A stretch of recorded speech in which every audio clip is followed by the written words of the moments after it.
nongeye kugusuza kandi nguhaye ikaze wowe wakanze subscribe kuri channel yacu ndetse ukaba uri uwa mbere mu kubona inkuru zacu zirimo n'iyi ngiyi ukurikiye inkuru idasanzwe iri kuvugwa mu Rwanda hose nyuma y'uko ba Meya batatu bo mu majyaruguru birukaniwe rimwe. Wowe utarakanda subscribe rero yikande nonaha nawe amakuru nkaya atazigera agucika cyangwa se akakugeraho akererewe. Tubagezaho inkuru zitandukanye za politike, ubuzima n'izindi zose, ariko tukabagezaho naho amahirwe y'akazi atandukanye aherereye. Tubagezaho ibiganiro by'iyobokamana ndetse n'ibiri kuvugwa mu madini n'amatorero atandukanye. Hanyuma rero ba Meya batatu bo mu majyaruguru baba barirukanwe ndetse birukanirwa rimwe. Bamwe bavuga ibintu bitandukanye ariko ukuri kwabyo kukaba kumaze kujya ahagaragara.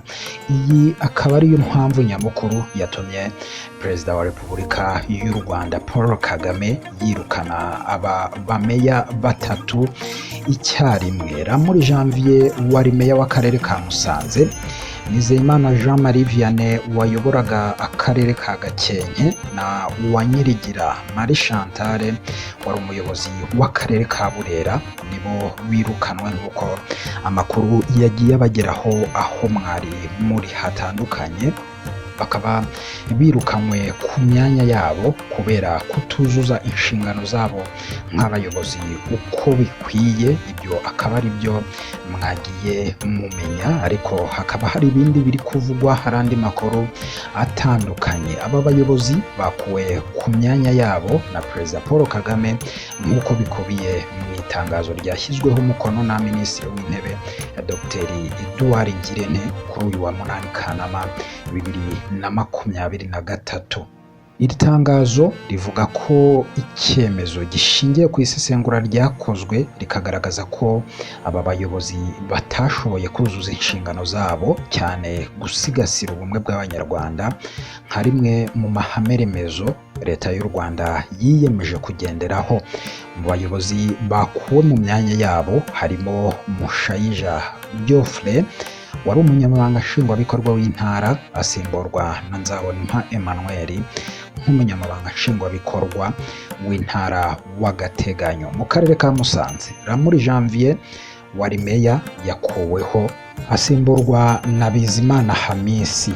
Uyu muyobozi yari yatorewe kuyobora Musanze kuva muri 2021 mu Gushyingo.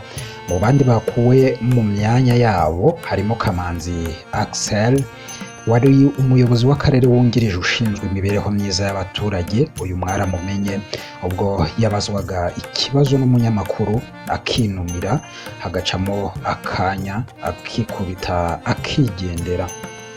Twagirimana Innocent wari umunyamabanga nshingwabikorwa w'umurenge wa Kinigi na Musabyimana François wari umuyobozi ushinzwe ubutegetsi n'abakozi.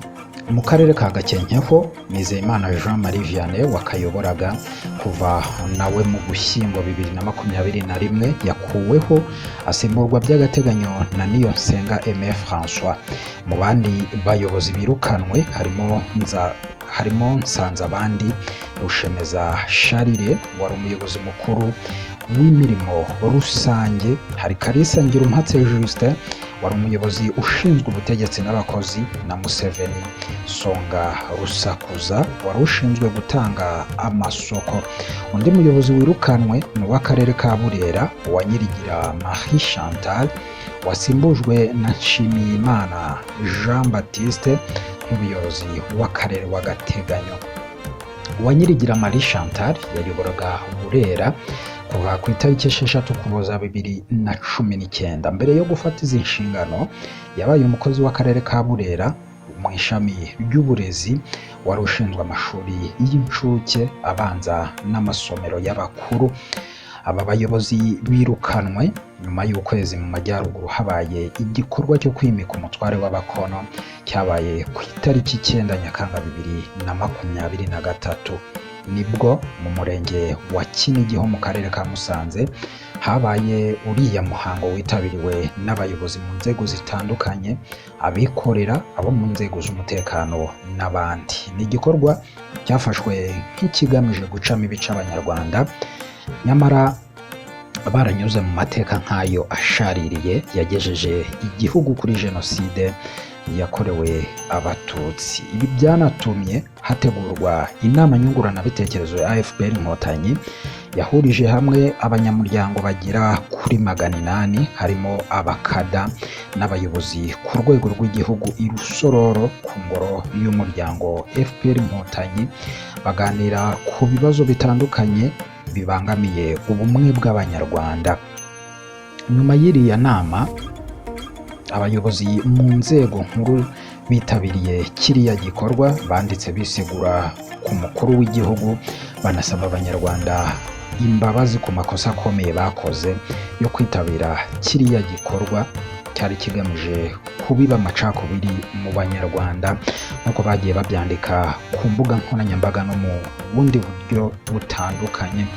Usibye abasabye imbabazi, hari n'abeguye ku nshingano zabo, barimo wari umuyobozi w'akarere ka Musanze wungirije ushinzwe ubukungu Rucyahana Mpuhwe Andrew.